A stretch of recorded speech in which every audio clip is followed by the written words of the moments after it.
नमस्कार, अस्सलाम वालेकुम, सत श्री अकाल, जय झूलेलाल।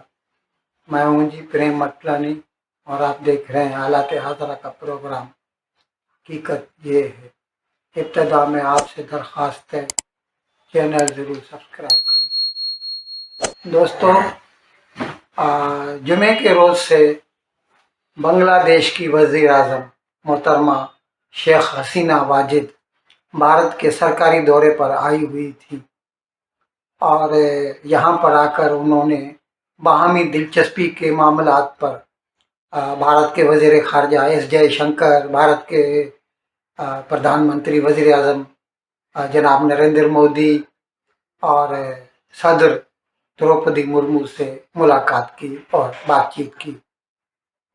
और इसके बाद फिर दोनों ने कल जो है मुश्तरका एलामिया भी जारी किया और एक जॉइंट प्रेस कॉन्फ्रेंस भी की और इसमें कई मामलों पर हम ख्याली है और उनके बारे में मुश्तरका एलामे में जिक्र किया गया है। मैं एक एक करके सबके बारे में बता रहा हूँ आपको। सबसे बड़ी बात जो ये है कि अक्सर लोग, ख़ास तौर पर बांग्लादेश में जो अपोजिशन है, वो बांग्लादेश की हुकूमत पे ये इल्ज़ाम लगाते रहते हैं कि भारत से जो नदियाँ बांग्लादेश जाती हैं, भारत उनमें से पानी ज़्यादा ले जाता है। इस सिलसिले में तीस्ता नदी के बारे में भी कहा जाता है। ये उनकी जो गलत फहमियाँ हैं उसको दूर करने के लिए भारत की एक इरिगेशन की टेक्निकल टीम ढाका जाएगी, बांग्लादेश जाएगी और वहाँ के जो इंजीनियर्स हैं उनके साथ मिल बैठकर इस बारे में गौर व खोज करेंगे और कुछ फैसले लेंगे। हकीकत में अल्टीमेट एम ये है कि किसी को नुकसान नहीं होना चाहिए, दोनों मुल्कों का भला होना चाहिए। अच्छा, इस सिलसिले में मैं आपको ये भी याद दिला दूं कि मनमोहन सिंह सरकार के वक्त में भारत ने कई इलाके जो भारत के थे वो बांग्लादेश को दे। वैसे फैसला मनमोहन सिंह के वक्त में हुआ था, उस पर अमल दरामद नरेंद्र मोदी ने किया। यानी ये है कि जब म्यूचुअल अंडरस्टैंडिंग हो तो फिर कोई बात बड़ी बात नहीं होती। और इस सिलसिले में किसी भी किस्म की अगर कोई गलत फहमी का सवाल भी पैदा होता है तो मिल बैठकर उसको हल किया जा सकता है। उसके बाद बांग्लादेश का माल जो है ना, वो नेपाल और भूटान तक पहुंचाने के लिए भारत का रेलवे बांग्लादेश को इस्तेमाल करने दिया जाएगा। यानी बांग्लादेश से माल निकलेगा क्योंकि बीच में भारत आता है, भारत से गुजर के और नेपाल जाएगा या भूटान जाएगा।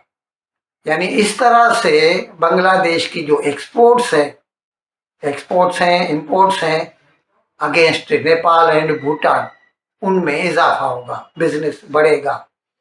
ये जो है ना, एक दूसरे को एडजस्ट करना, कंप्रोमाइज करना सारे मुल्कों के लिए अच्छा होता है। इस सिलसिले में मैं आपको ये याद दिला दूं कि 2021 की बात है जब भारत ने 50,000 टन गंदम जो है अफगानिस्तान को मुफ्त में देने का ऐलान किया था और पाकिस्तान से दरख्वास्त की थी कि आप वाघा बॉर्डर से ट्रकों को गुजरने दें ताकि भारत की जो ट्रकें हैं गंदम लेकर एक ही दिन में सुबह निकलेंगी, शाम तक काबुल पहुंच जाएंगी और जल्दी पहुंचेंगी, खर्चा सबसे कम लगेगा और भारत ये मुफ्त में दे रहा था।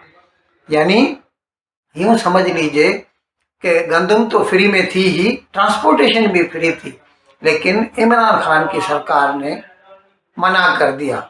ये अलग बात है कि बाद में फिर 2-3 महीनों के बाद फिर उन्होंने माना और फिर कुछ कंसाइनमेंट्स जो है वाघा बॉर्डर से वहाँ से गुजर सकी थी। तो हकीकत में क्या है, पड़ोसी मुल्क अगर एक दूसरे का ख्याल करे तो दोनों का भला होता है। इस सिलसिले में मैं और आगे दूसरी भी बातें बताता हूँ आपको।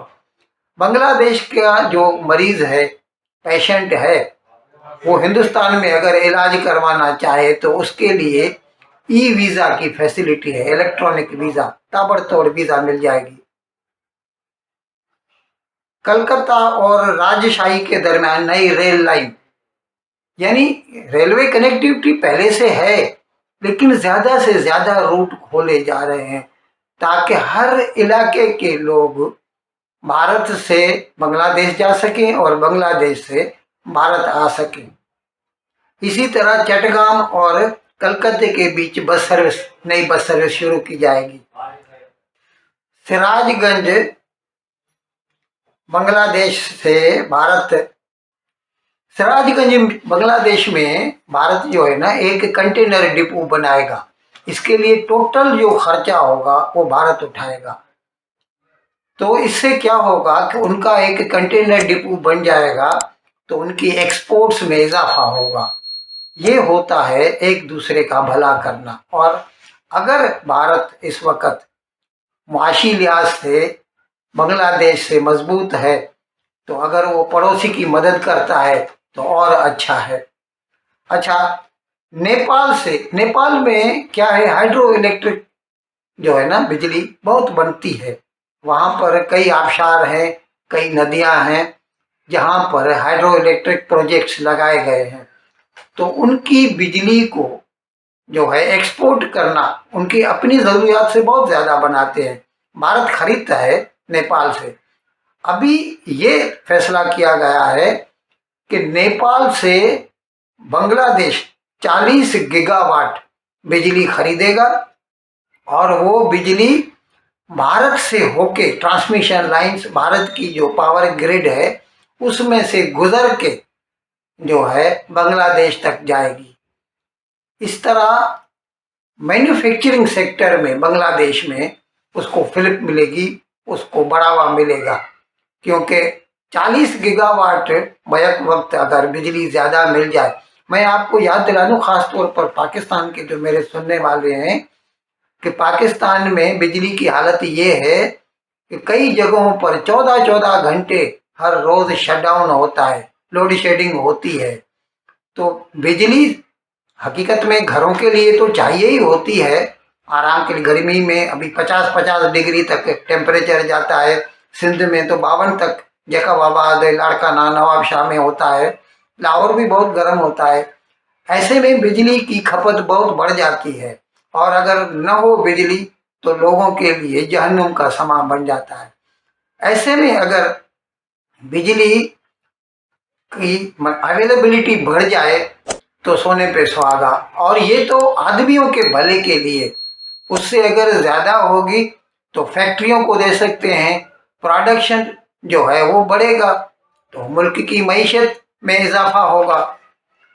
और मैं आपको ये पहले बता चुका हूँ कि भारत का जो यूपीआई है, यूनिफाइड पेमेंट इंटरफेस, जिसके ज़रिए कई एप्लीकेशंस बनाई गई हैं, जिसमें एक बैंक अकाउंट से दूसरी बैंक अकाउंट तक मोबाइल फ़ोन के ज़रिए आप 5 रुपये तक, 1 रुपया भी आप चाहें तो ट्रांसफ़र कर सकते हैं, and without bearing any cost, जिसके लिए national payment corporation of India है और उसका प्रोग्राम है यूपीआई।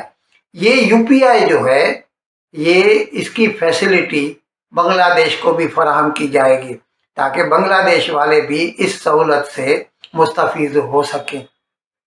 अब टू कट इट शॉर्ट, अगर दो ममालिक, दो पड़ोसी एक दूसरे का ख्याल रखें, एक दूसरे का भले का सोचें और नफ़रतों से गुरेज करें तो दोनों की मईशत को फ़ायदा पहुंच सकता है। लेकिन अगर पाकिस्तान की तरह कि भाई मुझे तो आपसे न बात करनी है न बिज़नेस करना है, तो ठीक है, पाकिस्तान की हालत तो आपको पता है। एक लोन पूरा होता ही नहीं तो दूसरे की दरख्वास्त डाल देते हैं आईएमएफ के पास, 1-1, 2-2 बिलियन डॉलर के लिए इलियां रगड़ते हैं।